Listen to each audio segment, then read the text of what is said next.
Hello everyone. तो first of all welcome to all my dear student on my YouTube channel Krishna physics classes. तो बच्चों, आज हम बात करने जा रहे हैं मैथमेटिकल फिजिक्स के एक और इम्पॉर्टेंट टॉपिक के बारे में, जिसका नाम है मैट्राइसिस या मैट्रिक्स। दोनों सेम है। एक्चुअली ये टॉपिक हमारा मैथमेटिकल फिजिक्स के लिए इम्पॉर्टेंट है, साथ साथ में ये मैथमेटिक्स के लिए भी वेरी इंपॉर्टेंट टॉपिक है। तो ये दोनों सब्जेक्ट को कवर करेगा। मैथमेटिकल फिजिक्स को भी कवर करेगा। एमएससी लेवल के जो स्टूडेंट हैं उनके सिलेबस में मैट्राइसिस का टॉपिक है, तो एमएससी लेवल पे ये कवर करेगा। साथ साथ में मैथमेटिक्स में मैट्राइसिस इंजीनियरिंग फिजिक्स के बच्चों के लिए वो उसमें भी कवर करेगा। तो आज हम बात करेंगे कि मैट्रिक्स क्या है, इसका इंट्रोडक्टरी डेफिनेशंस क्या है, उसके बारे में बात करेंगे। तो first of all, what is the matrix या matrices? Both are the same. तो मैट्रिक्स मीन्स क्या होता है कि rectangular arrangement of the number of rectangular arrangement of the numbers, या जिसको बोलते हैं element, enclosed by two brackets. अब यहाँ पे देखिए दो हमने ब्रैकेट लगाए हुए हैं। एक ये हमने लिखा है 1 - 1, तो इसमें एक ब्रैकेट हमने लगा दिया है। और ये जो अरेंजमेंट है इसको क्या बोलते हैं? मैट्रिक्स बोलते हैं। ठीक है ना। तो इसमें either we can show the row element और we can show the column element.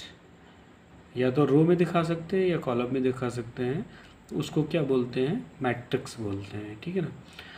तो अब इसमें देखिए हमने ये जो दिखाया हुआ है इसमें क्या है, केवल हमने रो को सेलेक्ट किया है। ये रो का है। इसमें क्या है? रो भी है।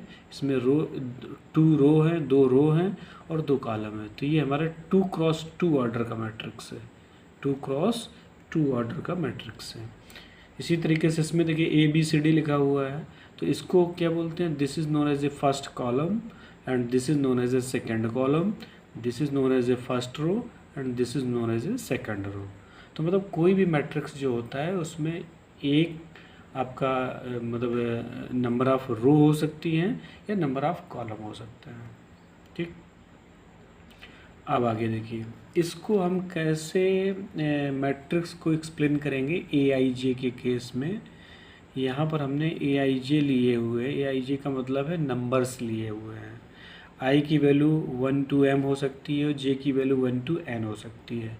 इसका मतलब यदि हमने कहीं पर A11 लिखा है तो what is the meaning of A11? A11 means है first row first column. A12 का मतलब है फर्स्ट रो सेकंड कॉलम। A13 आएगा तो फर्स्ट रो थर्ड कॉलम। इस तरीके से फर्स्ट रो हो जाएगा। सेकंड रो की बात करेंगे तो second row first column, second row second column. और इसी तरीके से nth के लिए mth के लिए हमने ये पूरी कंप्लीट मैट्रिक्स लिखी हुई है। तो इसको हम जो है मैट्रिक्स फॉर्म में इस तरीके से लिख सकते हैं। अब आगे बात करते हैं। अब देखिए सबसे पहले how many types of the matrix. तो firstly we will discuss about the column matrix. तो what about the column matrix? तो कॉलम मीन्स होता है कि जो वर्टिकल अरेंजमेंट होता है। कॉलम मीन्स क्या होता है? जैसे पोल होते हैं, पोल कहीं लगे, कहीं पे यदि पोल लगे हैं तो इसका मतलब क्या है? वो कॉलम हो गया। तो यहाँ पे vertical arrangement of the element जो होता है, वर्टिकल देखो, vertical arrangement of the element is known as a column matrix. तो यहाँ पे हमने वर्टिकल लिया गया। अब ये इसमें आप देखिए कितनी नंबर ऑफ रो हैं? फर्स्ट सेकंड थर्ड है, तो 3 नंबर ऑफ रोज़ हैं। और कॉलम कितने हैं? सिंगल कॉलम है, 1 कॉलम है इसमें। तो अब पूछा जाए कि what is the order of this matrix, इसको ऑर्डर क्या होगा? तो आप क्या कह सकते हैं कि कितनी 3 रो है और 1 कॉलम, तो 3x1 की मैट्रिक्स है। इसी तरीके से इसमें देखिए नंबर ऑफ द रोज़ कितनी है? How many number of the rows? 2। और how many number of the columns? 1। तो आप क्या कह सकते हैं कि किस ऑर्डर की मैट्रिक्स है? 2x1 ऑर्डर की मैट्रिक्स है। इसी तरीके से इसमें आप देख लीजिए A11 A21 AMN। ठीक है ना। तो इसमें सिंगल कॉलम है और नंबर ऑफ द रोज़ हैं। ठीक है ना। तो M मतलब ये बन जाएगा कि एक कॉलम हो जाएगा, बाद बाकी रो हो जाएगी। 3 रो, तो 3x1 हो जाएगा। ठीक। आगे देखिए रो मैट्रिक्स का मीनिंग क्या होता है? तो horizontal arrangement of the element is called row matrix.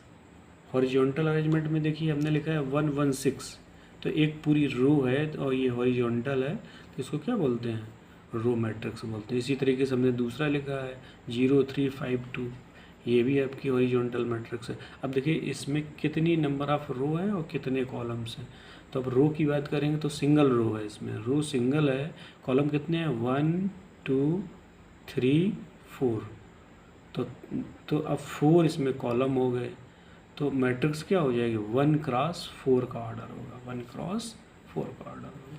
तो इस तरीके से इसको हम रिप्रेजेंट्स कर सकते हैं। आगे देखिए रेक्टेंगुलर मैट्रिक्स का मतलब क्या होता है कि जिसमें number of rows is not equal to the number of column.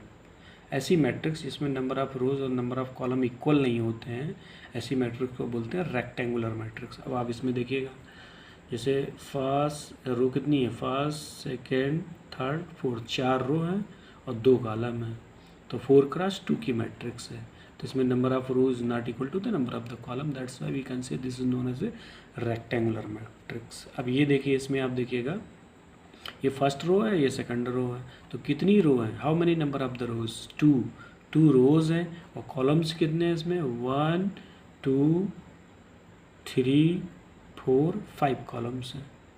तो 2x5 की मैट्रिक्स है ये। तो इसमें रेक्टेंगुलर मैट्रिक्स के बारे में पढ़ेंगे। आगे देखिएगा स्क्वायर मैट्रिक्स। अब स्क्वायर का मतलब होता है कि if the number of the rows is equal to the number of the columns, यदि number of row number of column equal होते हैं तो ऐसी मैट्रिक्स को क्या बोलते हैं, स्क्वायर मैट्रिक्स बोलते हैं। अब जैसे ये दोनों का ऑर्डर सेम होगा तो वो स्क्वायर मैट्रिक्स होगी। अब जैसे देखिए यहाँ पे number of row first, number of row second, तो रो इसमें कितनी, how many number of the rows, 2 rows हैं और 2 कॉलम्स हैं। तो ये किस ऑर्डर की मैट्रिक्स है, 2x2। तो 2x2 मतलब स्क्वायर मैट्रिक्स है। अब इसमें देखिए ये आपकी मैट्रिक्स क्या है, कितने number, how many number of the rows, first second third, 3 rows हैं और कॉलम्स कितने 1 2 3, तो 3 रोज हैं और 3 कॉलम्स हैं। तो ये भी एक आपकी स्क्वायर मैट्रिक्स है। चलिए आगे डिस्कस करते हैं। डायगोनल मैट्रिक्स की बात करते हैं। डायगोनल मीन्स होता है कि square matrix where all the element are zero except on main diagonal. मतलब डायगोनल के एलिमेंट आपके जीरो नहीं होते हैं, बाद बाकी सभी एलिमेंट जीरो होते हैं। ऐसी मैट्रिक्स को हम क्या बोलते हैं, डायगोनल मैट्रिक्स बोलते हैं। ठीक है ना, तो देखो डायगोनल में जीरो नहीं है। नेक्स्ट स्केलर मैट्रिक्स में क्या होता है, स्केलर मीन्स होता है कि एक डायगोनल मैट्रिक्स है whose diagonal element are equal, जिसके डायगोनल एलिमेंट इक्वल हो, ऐसी मैट्रिक्स को हम क्या बोलते हैं, स्केलर मैट्रिक्स बोलते हैं। तो देखिए डायगोनल में सभी 1 1 है, इसी तरीके से इसमें देखो 2x2 की है तो इसमें 1 1 एलिमेंट है, यहाँ पे डायगोनल में 1 1 है, तो ऐसी मैट्रिक्स को स्केलर मैट्रिक्स बोलेंगे। तो चलिए आज के लिए बस इतना। आगे नेक्स्ट लेक्चर में हम मैट्रिक्स को कंप्लीट करेंगे। तब तक के लिए सभी को thank you to all for watching my video. Please like and subscribe my YouTube channel Krishna physics classes. Thank you to all.